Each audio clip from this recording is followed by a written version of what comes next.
Good evening and welcome to Zion's Banner. I've got a little bit more background than I want this evening, so I'm going to go ahead and fix that. Um,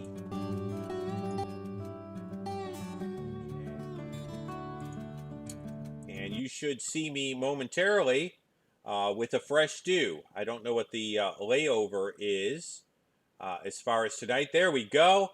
And we are up and running. Check it out. My daughter works at Sports Clips, and so it was Family and Friends Day, and so I got a free do, and I'm really excited about that. And when you're balding like me, two things you don't want. You don't want the hair flying up, okay? It makes you look like the Nutty Professor out of a Disney movie, and so I no longer have that problem. She groomed it, and she put stuff in it. I don't know what the stuff's made of, but it's good stuff. And then the beard got trimmed. So I still have my mane. It just looks a little different. And she's incredible.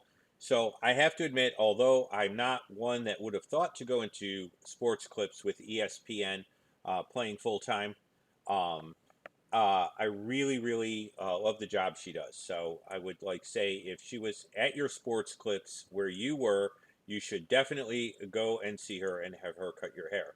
But she probably isn't where you are, so that's not going to work quite as well. But I just had to go ahead and do a little boasting on my daughter.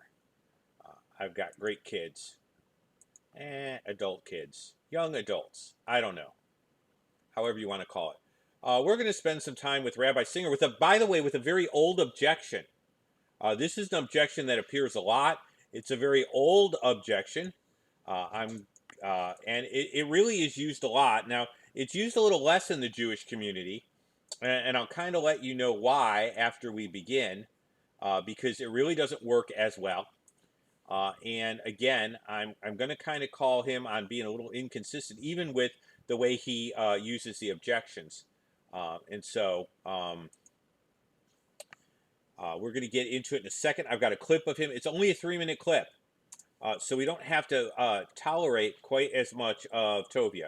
But we do need to be intellectually honest. I'm really big at that. I want to change people's minds, but I don't want to misrepresent. And I also think the best way to change people's minds is to actually listen to what they're saying first, and then deal with where they're in error, and then bring the truth to bear on the mental roadblocks that they're dealing with and the errors that they're in.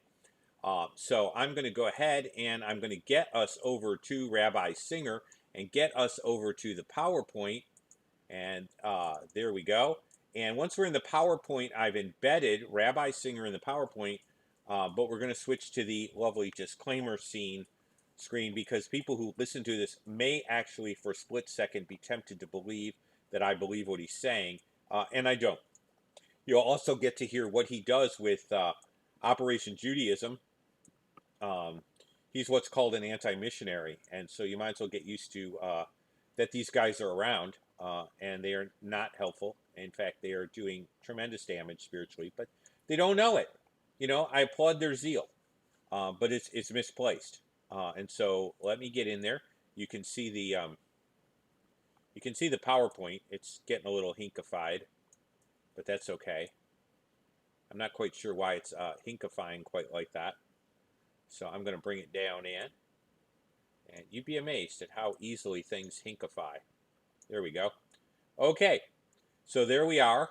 I'm going to move to the next slide. Now, the next slide should be him going ahead and giving his case. About 3-minute clip. I think we can get through this. And then we're going to totally dismantle his case. And I'm going to show you what's wrong with his case. By the way, there will be the credits. I know some of you have not had the promo. Tonight's show is brought to you by. I'm going to do that at the end. You guys are the creative engine that helps me to do these shows. And so I want to go ahead and acknowledge that.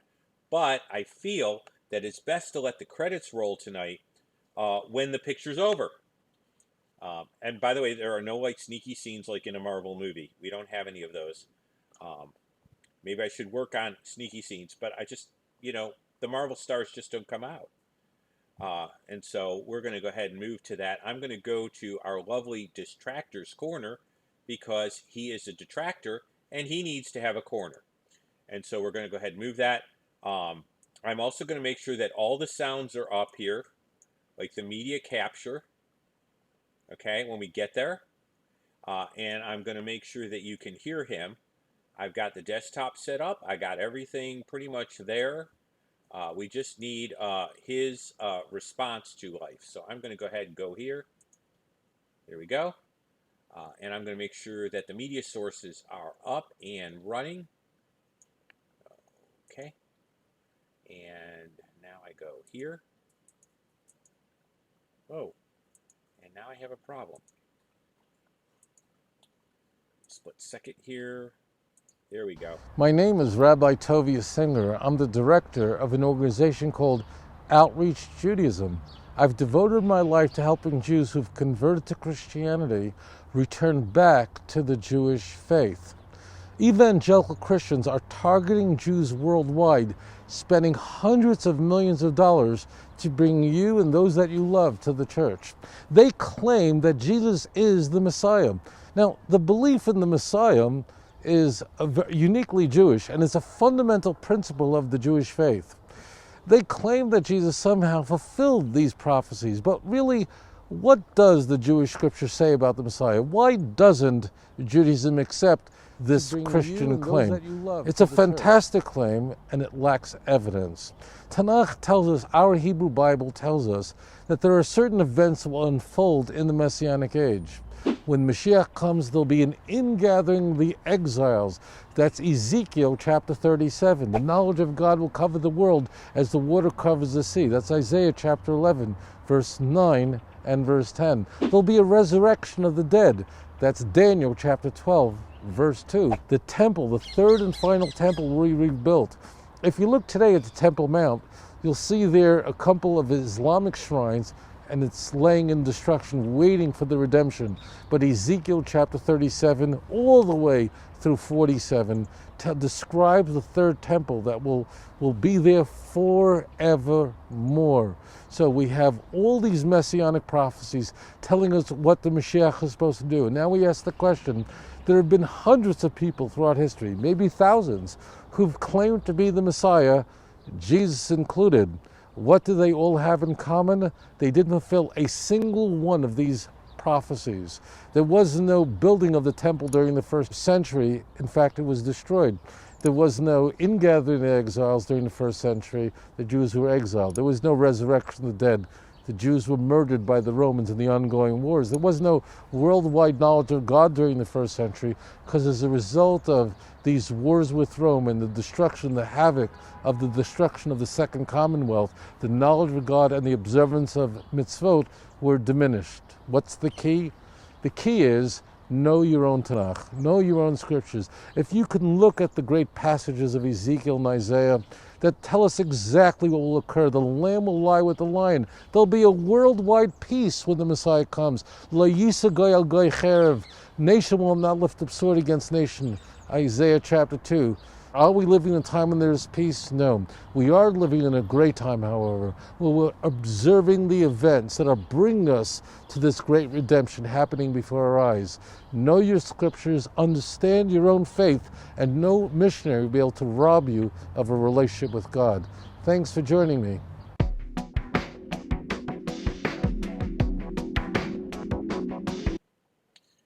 Okay.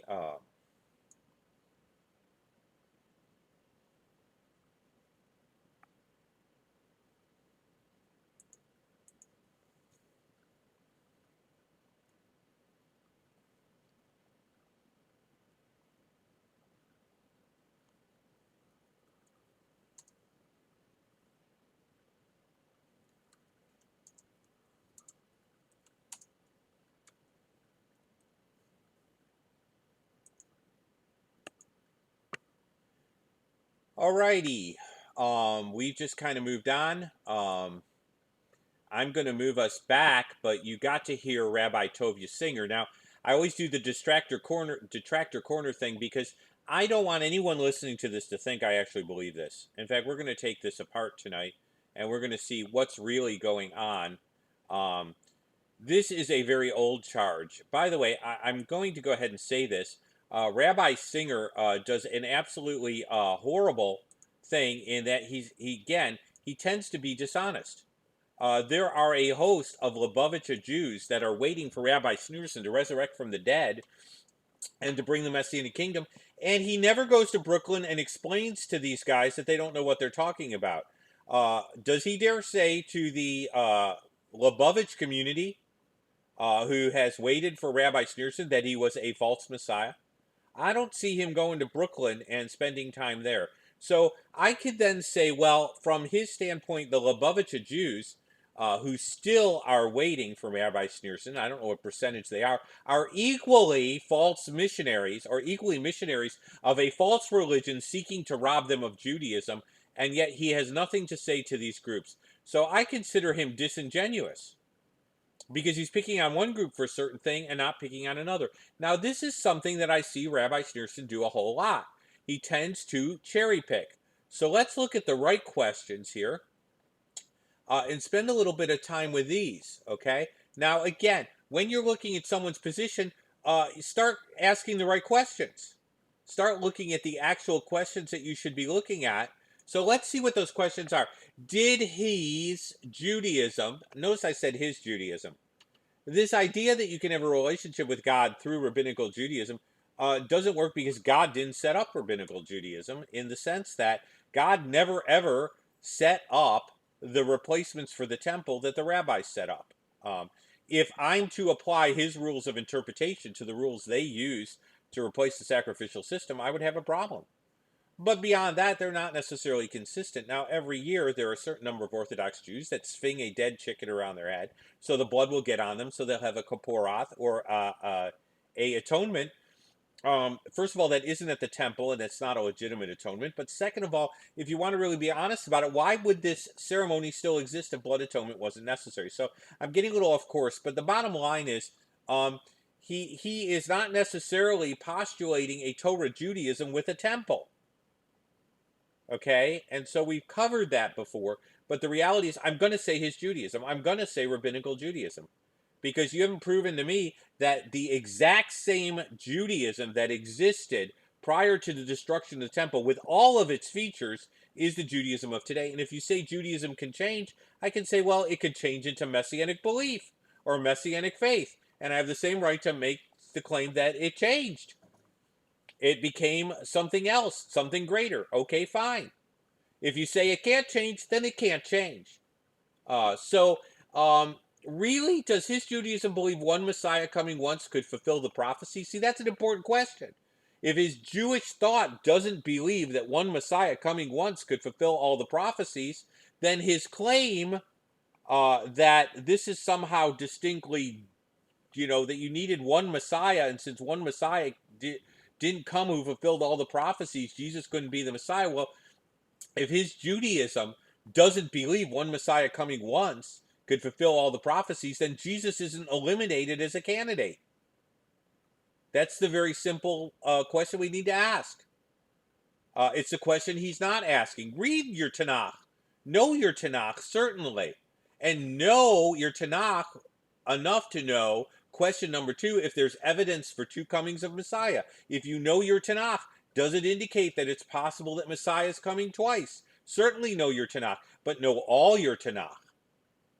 Are there reasons to reject the two Messiah theory? We're going to discuss Messiah ben David and Messiah ben Joseph tonight. Are there reasons to accept that it's two Messiahs coming once that fulfills all of prophecy instead of one Messiah coming twice? Is the belief in a potential Messiah in every generation the best answer to the fact that one Messiah coming once couldn't fulfill all of the prophecies? According to the Tanakh. See, know your Tanakh. The Tanakh indicates when you put the prophecies together that one Messiah coming once could not fulfill the prophecies.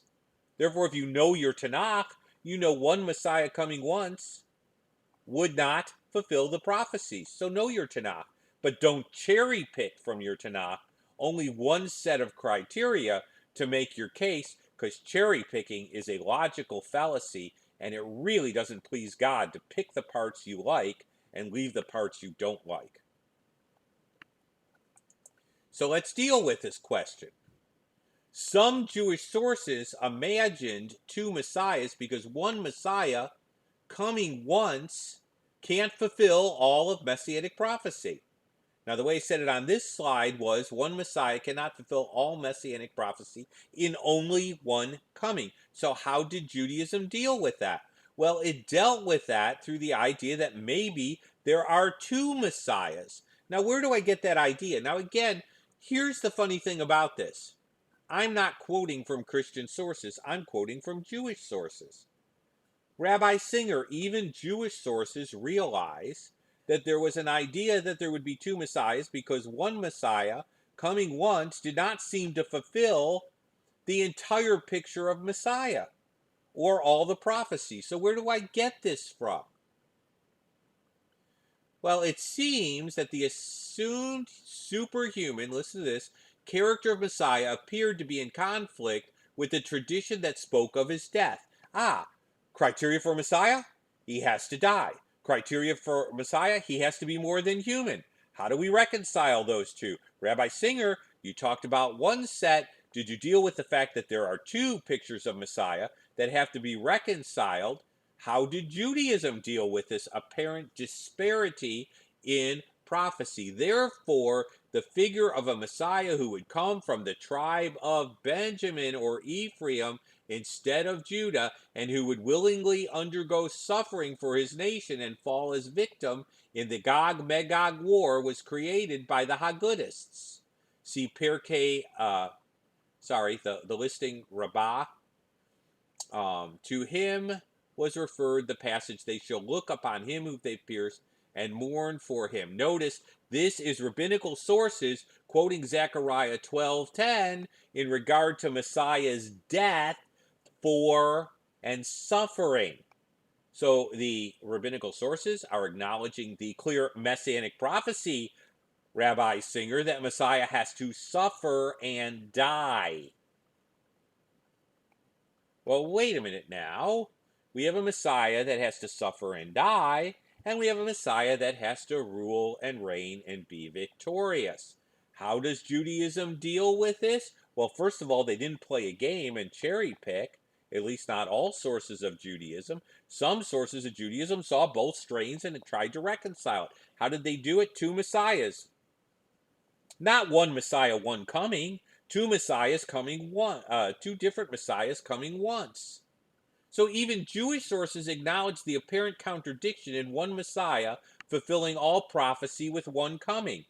Rabbi Singer, you're totally ignoring this tradition in Judaism. You're totally ignoring the reason this tradition in Judaism started. You're totally ignoring that the two pictures of Messiah can't be filled by one Messiah only coming once.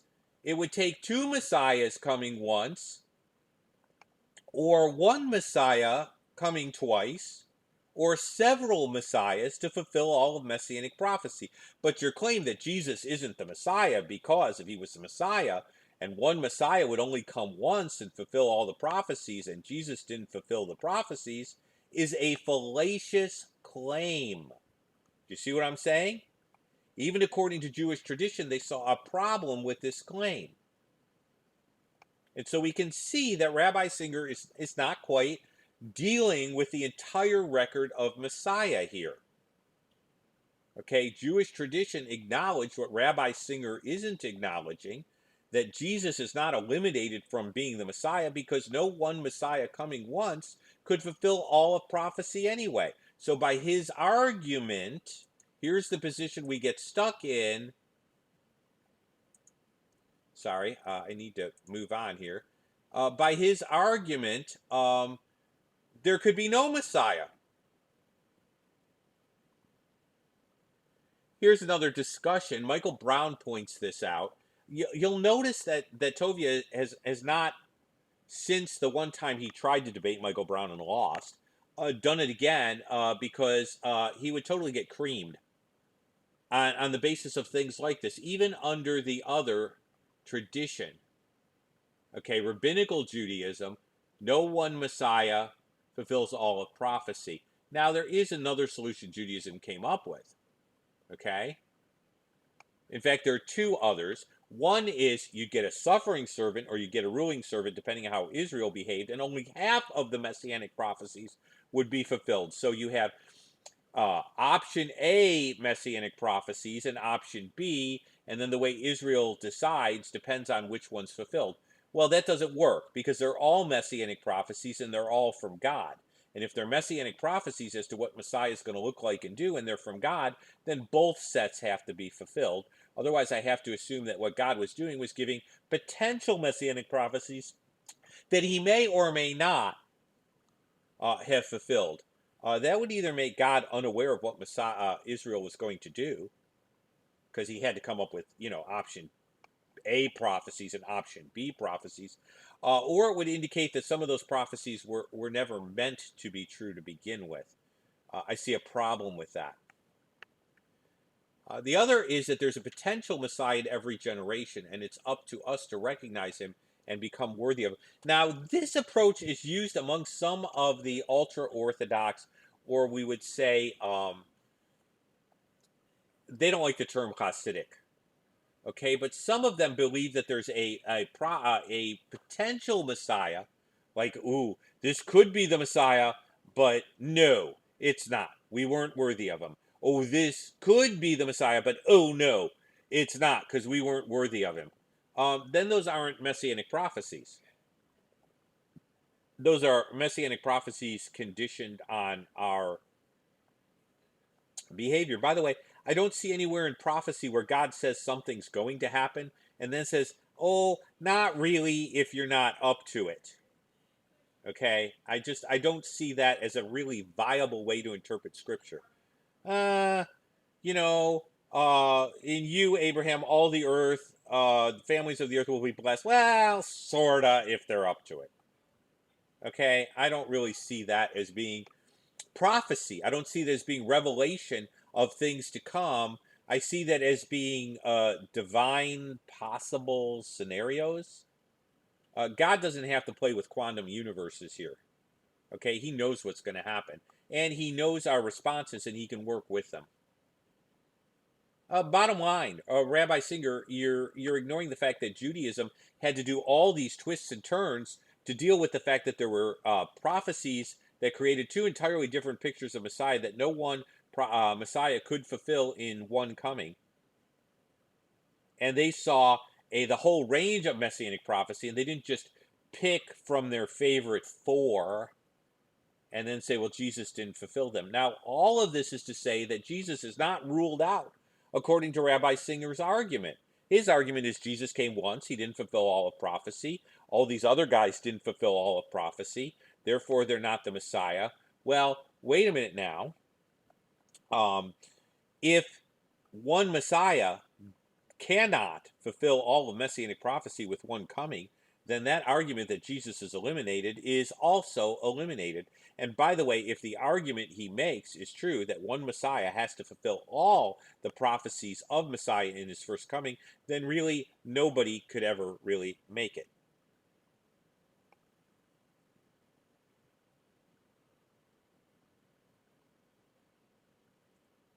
So let's go a little further. Some neat comments developing here. Um, no matter how you slice it, we're going to look at these other scenarios. No matter how you slice it, Rabbi Singer's giving a pretty anemic view of this whole thing. He isn't even dealing with other Jewish thought. I noticed he totally skipped the legend of Messiah ben Joseph and Messiah ben David and acted if they weren't part of Jewish thought, and they are. So, how does he reconcile Messiah ben David and Messiah ben Joseph as two different messiahs, both required to come once to fulfill all of Messianic prophecy, while claiming that anyone who comes once and doesn't fulfill all of Messianic prophecy can't be the Messiah? How does he reconcile these two positions? He has an obligation to. Now, is there evidence for two comings? Well, let's look at if there's an evidence for two comings. You're going to have two Bible verses. Now, these are both Messianic prophecy. By the way, these are both Messianic prophecy that Rabbi Singer kind of failed to quote. Okay, but you, Bethlehem of Rapha, though you be little among the thousands of Judah, yet out of you will come to me one who is to be the ruler in Israel, whose comings forth are from of old, from everlasting. Hence the Messiah comes through human birth in Bethlehem.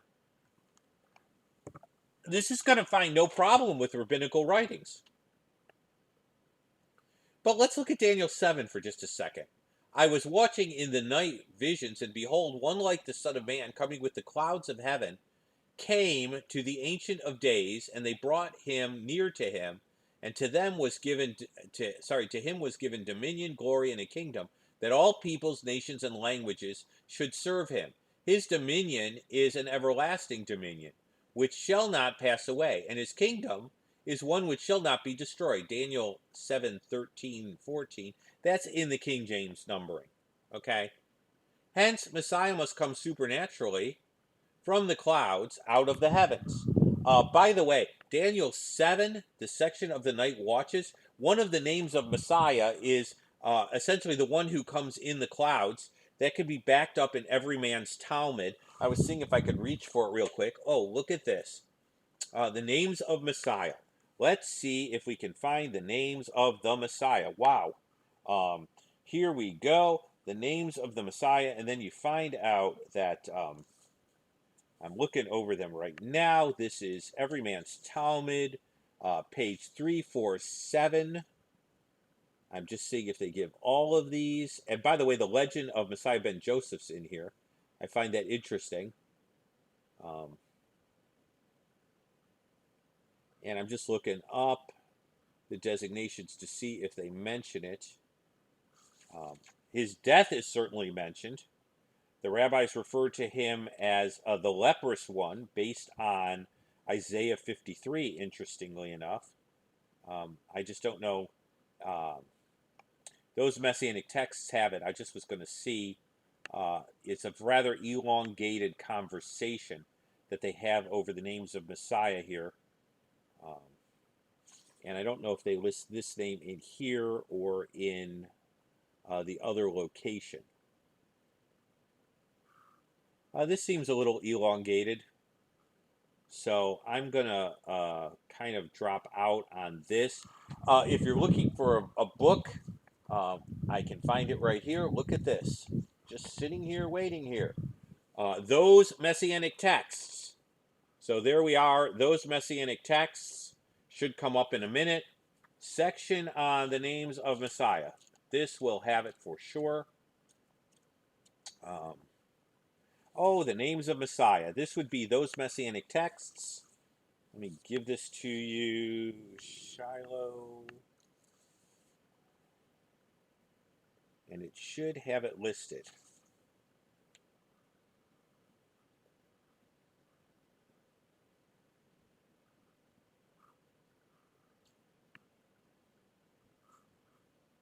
Trying to see if Daniel 7 is listed. Daniel 2 is listed.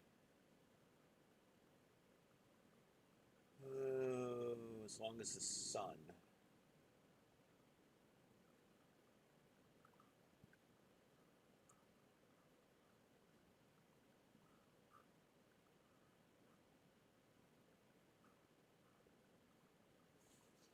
Rabbi suggested that light is his name. Okay, I had a few others here. I'm not going to belabor the point.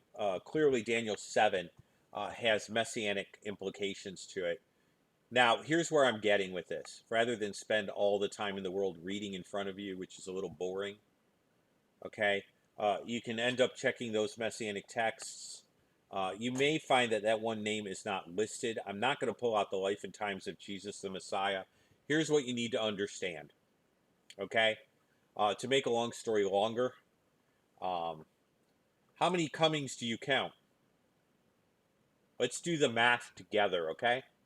He has to come and be born in Bethlehem. He has to come as a fully developed adult in glory in the clouds. How many comings do you count? I count two. Coming as a baby and coming in the clouds. You either have to have two messiahs or you have to have two comings. It's that simple.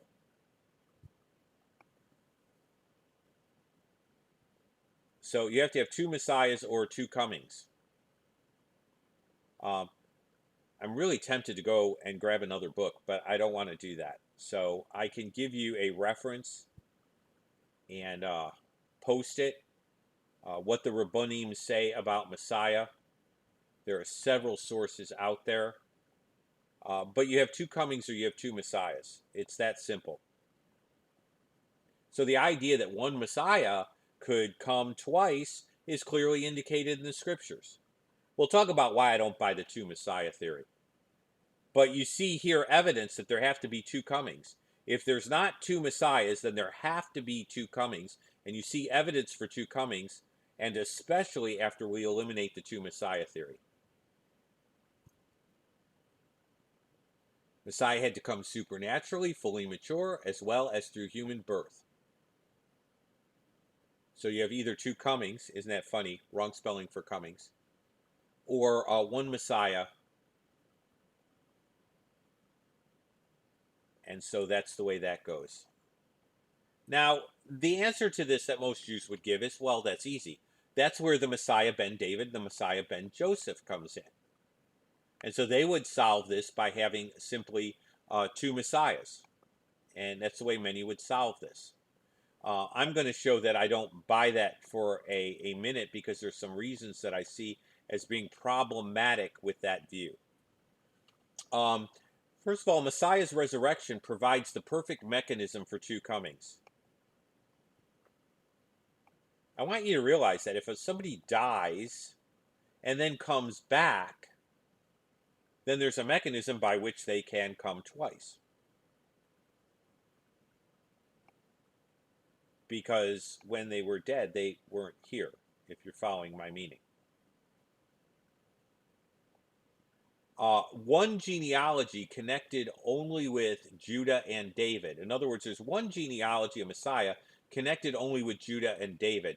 Messiah is used in the singular when it speaks of the title Messiah. We're going to deal with two exceptions where the term Moshiach is used in the plural, and we'll deal with those. But every other time, Moshiach, Messiah, is in the singular.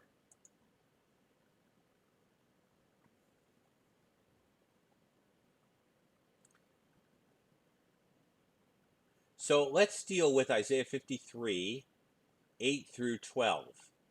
Where do I get the idea that Jesus, Messiah, where do I get the idea that Messiah would rise from the dead? By the way, this is a Jewish objection used a lot. Where do you see Messiah is going to end up being resurrected?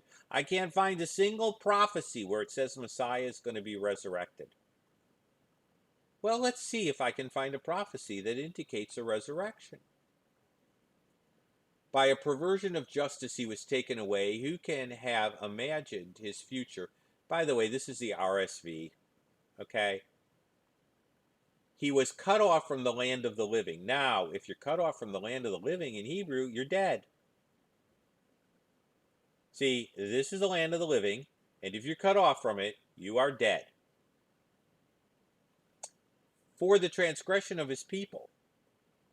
He made a grave with the wicked and his tomb with the rich. Now, I don't go around burying live people. Okay? And if you watch the musical Paint Your Wagon, there's this funny line where one guy turns to the other. There's this dead guy, and one cowboy turns to the other, and he says, "Is he dead?" And the guy says, "He had better be, because I'm going to bury him." Okay, the humor of that joke is you don't bury live people.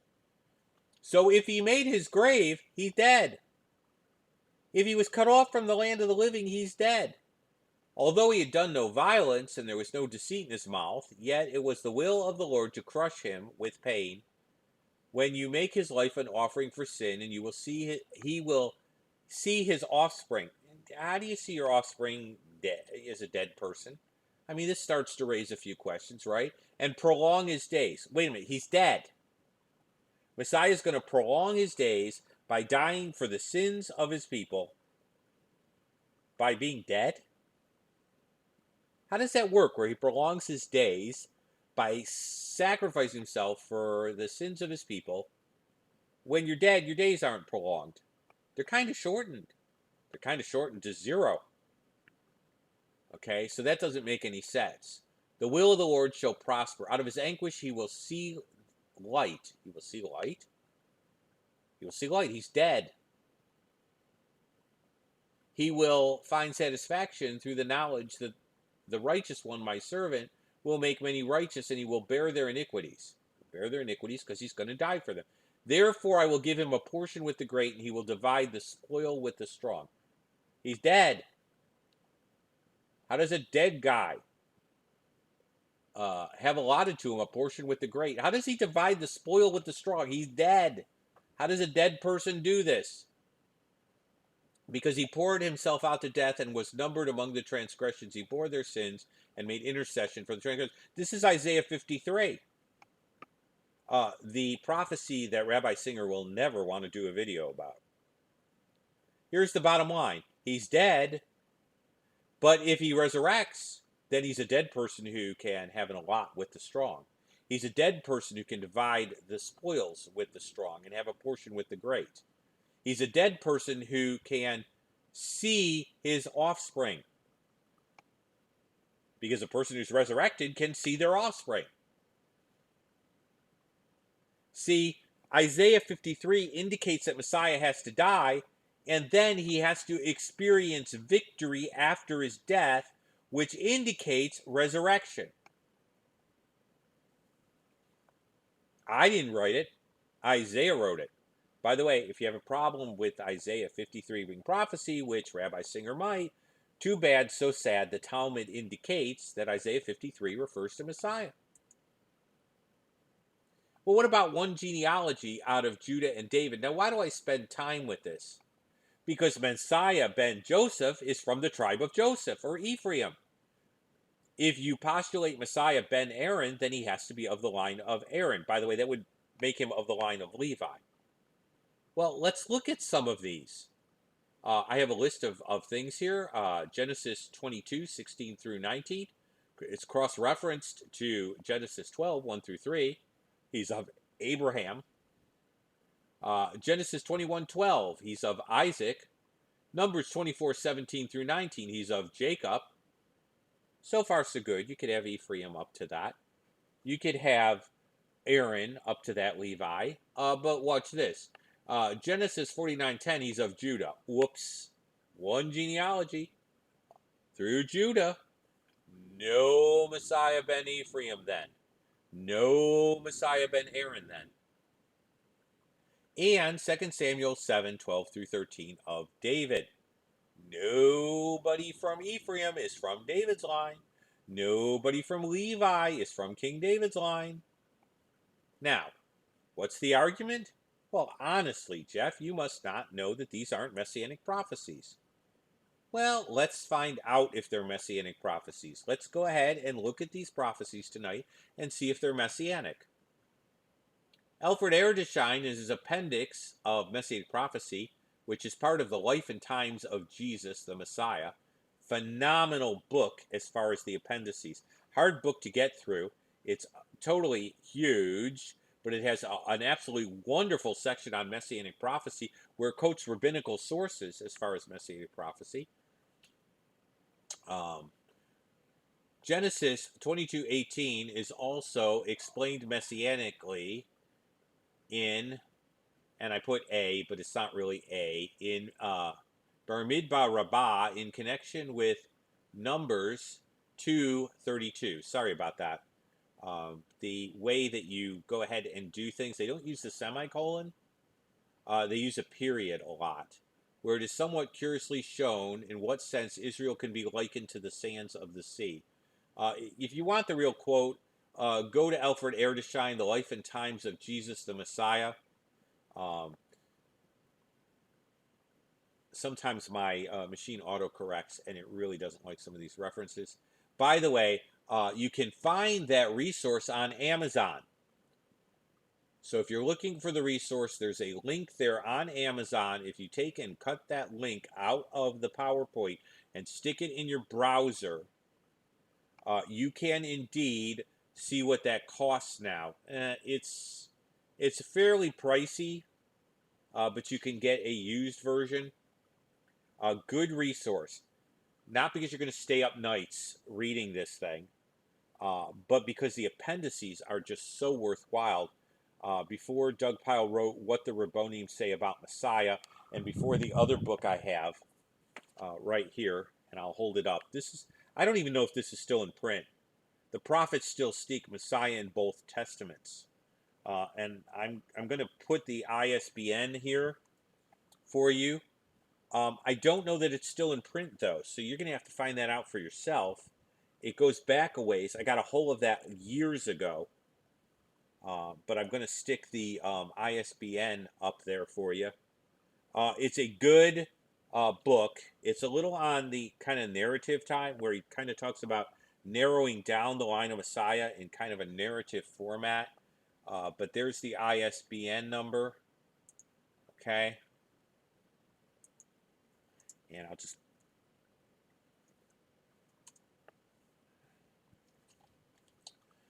the prophets.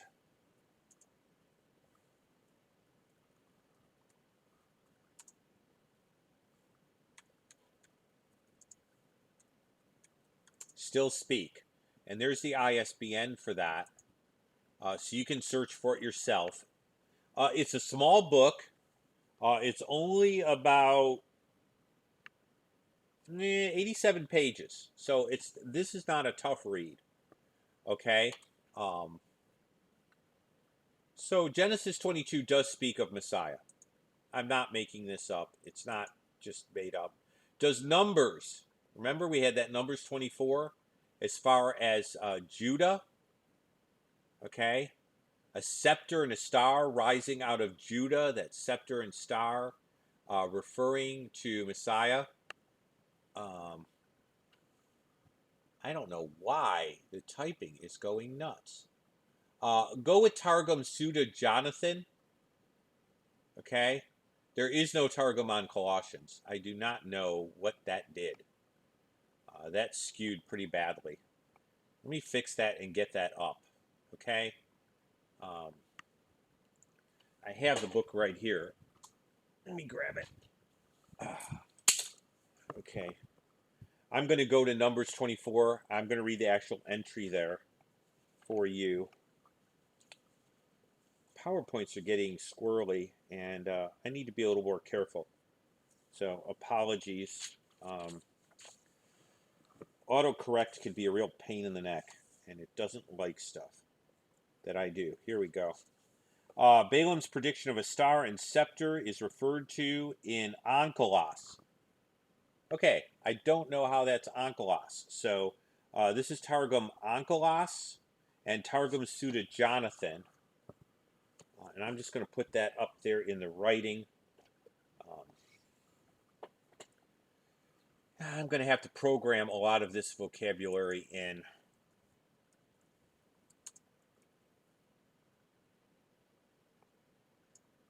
That's Targum Onkelos. That's the way it should look. Okay. What does it say? Clearly, it's referring to Messiah. By the way, you can also check out the commentary on Deuteronomy. Devarim Rabbah 1 also would have this. Am I making this up? No, this is Messianic prophecy. Okay, 49. This is also Targum Onkelos, Pseudo Jonathan, and the Jerusalem Targum, as well as Sanhedrin 98b.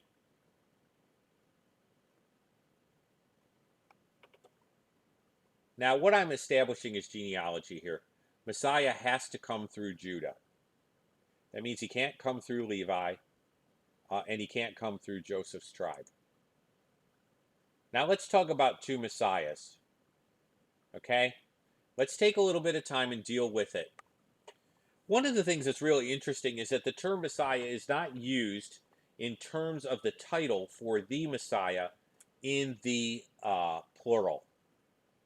Now, I used to say the term Messiah in the plural doesn't appear. I've done a little bit more homework since then, and I'm going to say it doesn't appear in terms of the individual who will be the Messiah. So I want to be good as far as my scholarship here, and kind of help correct it. Now, what you're seeing is this cool thing that Logos does. You can look up a word, and it will pull the verses in every different sense that it's used. And it has this graphically in a ring, okay? And so this may not be ultra super visible. I'm going to see if I can bring it up a little better for you and go to just the PowerPoint, okay? And bring that up a little bit more. And hopefully you can see that. Messiah is used in the singular a lot more than it's used in the plural. I'm going to bring this way up here. 35 times out of 39, it is clearly used in the singular indisputably. Okay? So the overwhelming use of the term Moshiach is in the singular. Now, if there were two Messiahs, wouldn't you expect the plural? And wouldn't you expect it to be more prominent than that? So I'm just bringing that up for you. I would expect that Messiah would be used in the plural. Now, here's the problem. Someone's going to say, why, Jeff, you're cheating. You're cheating because Messiah is used in the plural. How do you explain this if there aren't two Messiahs? Why would Messiah be used in the plural at all? Well, that's a fair question. So let's look at those verses. Let's look at the rare verses. By the way, the exception doesn't make the rule. So you don't want to go there. You don't want to say because there exceptions exist. What you want to do is look at the exceptions and see why they're there.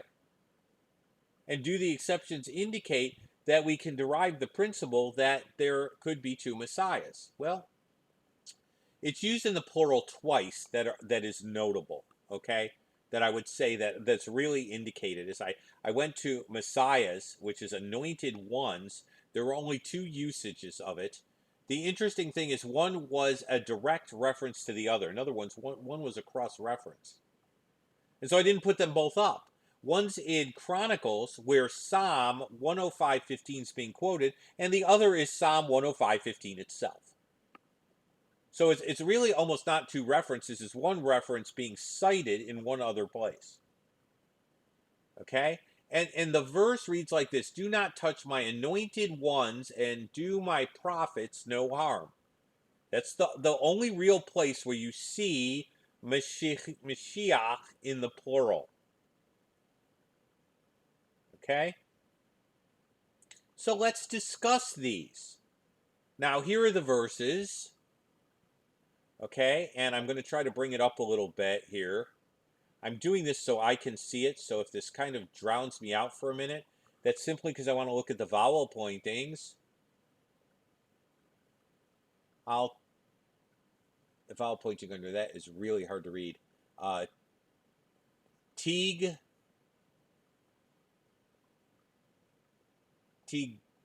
tiag. Ooh, well, I need this larger. Folks, I just really want to be careful with my vowel pointings here. Tig, nu.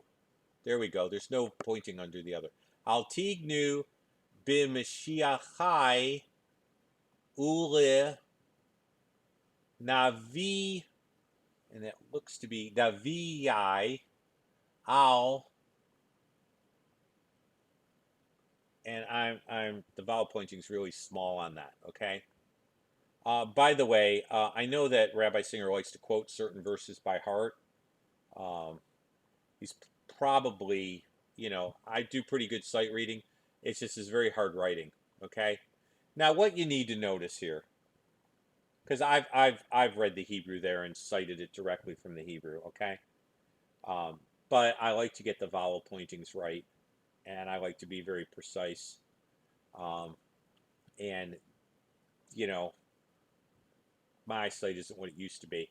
I'm actually thinking of getting some new glasses because the prescription's changed a little bit.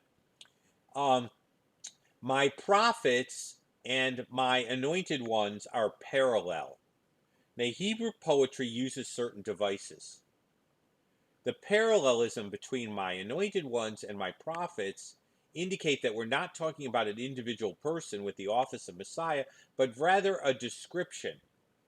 And interestingly enough, pulling up the commentary on Kelvin that appears in Logos, It points out that it's a general description of the holy patriarchs in context. Okay? And so we're not talking about the office of one individual that's Messiah, or even several individuals that are Messiah, that are going to bring the knowledge in God and the kingdom on this earth. What we're talking about is a description of the patriarchs, which, by the way, by the time this is written, have come and gone. So if you want to argue you have multiple messiahs here, no, not in the context in which this is being used. Now, what is parallelism? Well, I'm so glad you asked. This is to help you out. This is Kelvin's commentary. Now, that doesn't mean I agree with John Kelvin on everything, but he's got a good description here. Parallelism is a distinguishing characteristic of Hebrew poetry, and an attention to it must be admitted. It affords assistance in elucidating obscure and explaining difficult passages. Hebrew tends to have a rhyming quality to it by and of itself. Let me give you an example here. Li ledodi li. I am to my beloved as my beloved is to me. Now, I didn't have to create that rhyming sound. Okay, li, okay, to me. Lidodi, you have that same sort of sound at the end. My beloved, to me. You have the same prefixing there. Lidodi, li.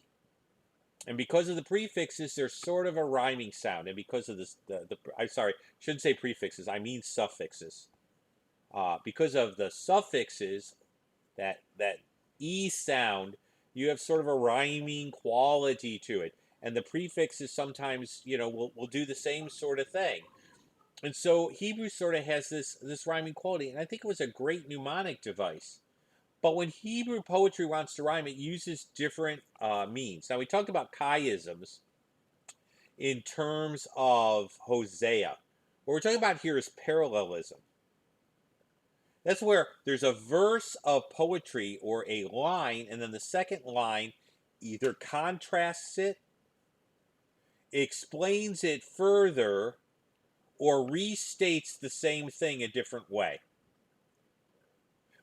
Because we have this rhyming parallelism, whoever the prophets he's talking about, plural, are, they're the same people as the Messiah, anointed ones he's talking about in the psalm.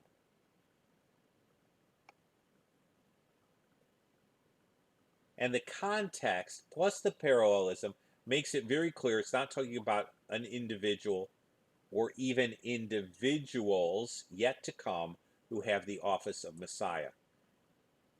Now let's talk about a verse where Messiah is clearly in the singular. This will actually be easier for me to read to a certain extent. You see the word highlighted, Moshiach, V'achari, Shaboim, Slishim. That's just a little. Ushanaim,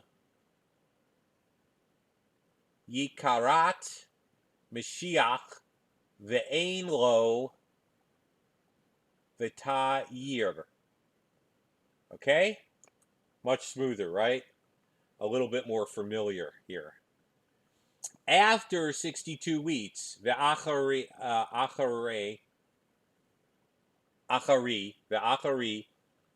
Shiboim, that's weeks, Shlisi, 60, Vishanim, 2, he will be cut off, Yikarat, Mashiach, Messiah, Ve'ein, but not 4,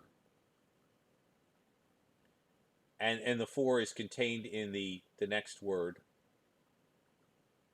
okay, but not for himself,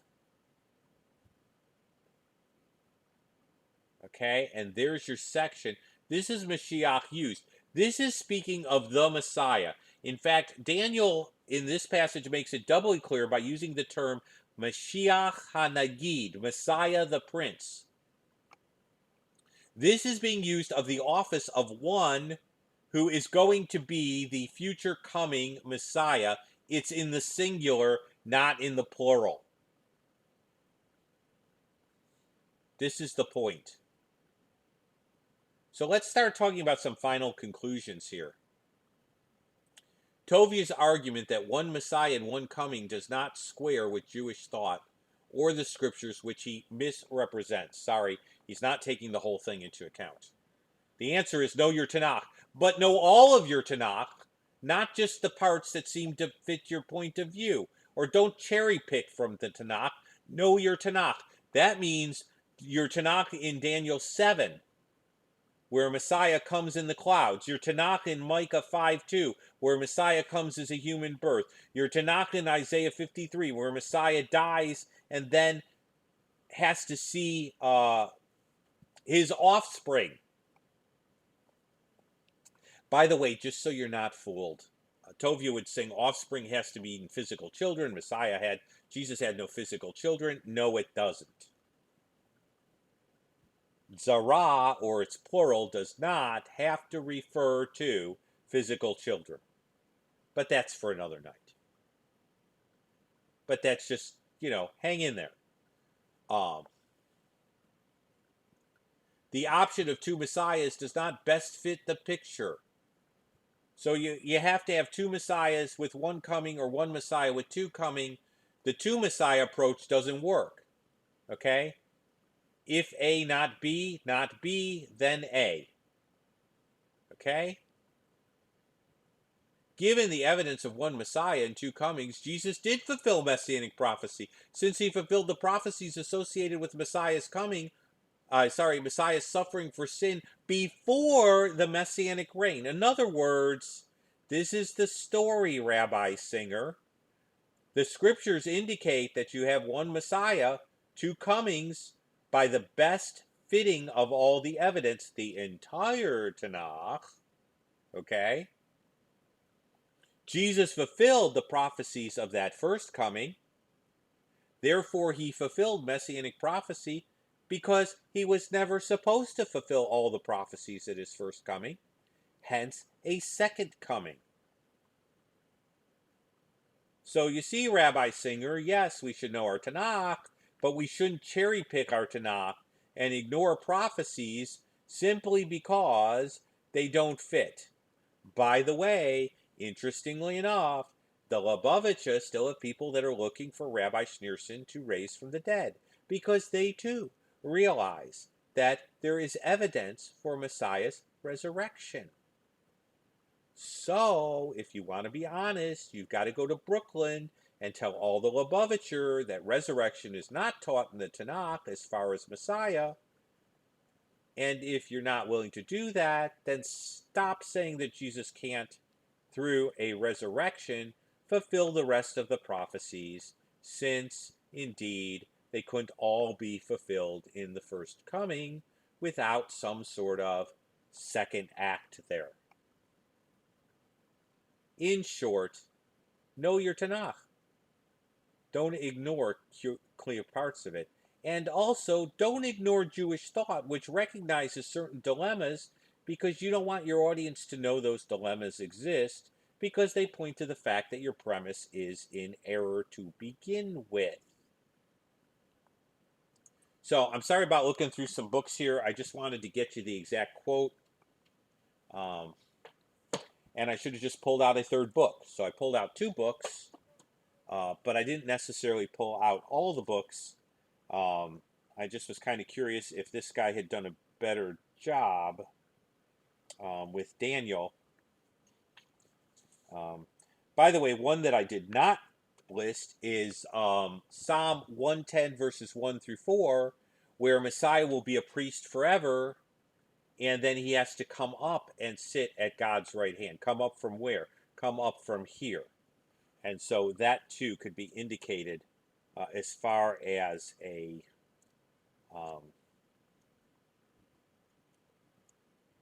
clear section there. I just wanted to quickly just take a peek here, just to see if he did a little better job in quoting Daniel. He doesn't spend a lot of time with Daniel either. I probably would have been real tempted to go to Daniel. Um, he does more with prophet, priest, and king. That's where this book called The Prophets Still Speak is really, really good. Um, and so that's where that would really be good. But he doesn't spend a lot of time in Daniel. So I'm not going to spend a lot of time in Daniel either. Final conclusions. Rabbi Schneerson does not deal with the whole of the text. He creates a false argument by ignoring certain texts. And then he ignores Jewish thought where it sees that one Messiah couldn't fulfill everything in one coming. And so that's where that is in a nutshell. I hope you guys really like this. I did some searching. Usually I don't do searching during this, so I don't know how that works on YouTube, but that's okay. Even I have to do research, and sometimes I want to find research, and it's there in my head, but it's not necessarily there at my fingertips. Probably will happen more as I get older. I am so glad you were here. We have dealt with Rabbi Singer and his current objection. You have been introduced to Operation Judaism and anti-missionaries who would keep Jewish people from the Messiah. You have been introduced to a false argument that they use. And by the way, Rabbi Sneerson's also made a good deal of time trying to convince Gentiles to leave the church also. So he's not content with creating problems for Jewish people. He has to create some problems for Gentile people. How sad. Well, there'll be a little time to talk afterwards. And just to let you know, tomorrow night we're going to be back in the Beatitudes, finishing up the Beatitudes and getting ready to do the similitudes. So there we are.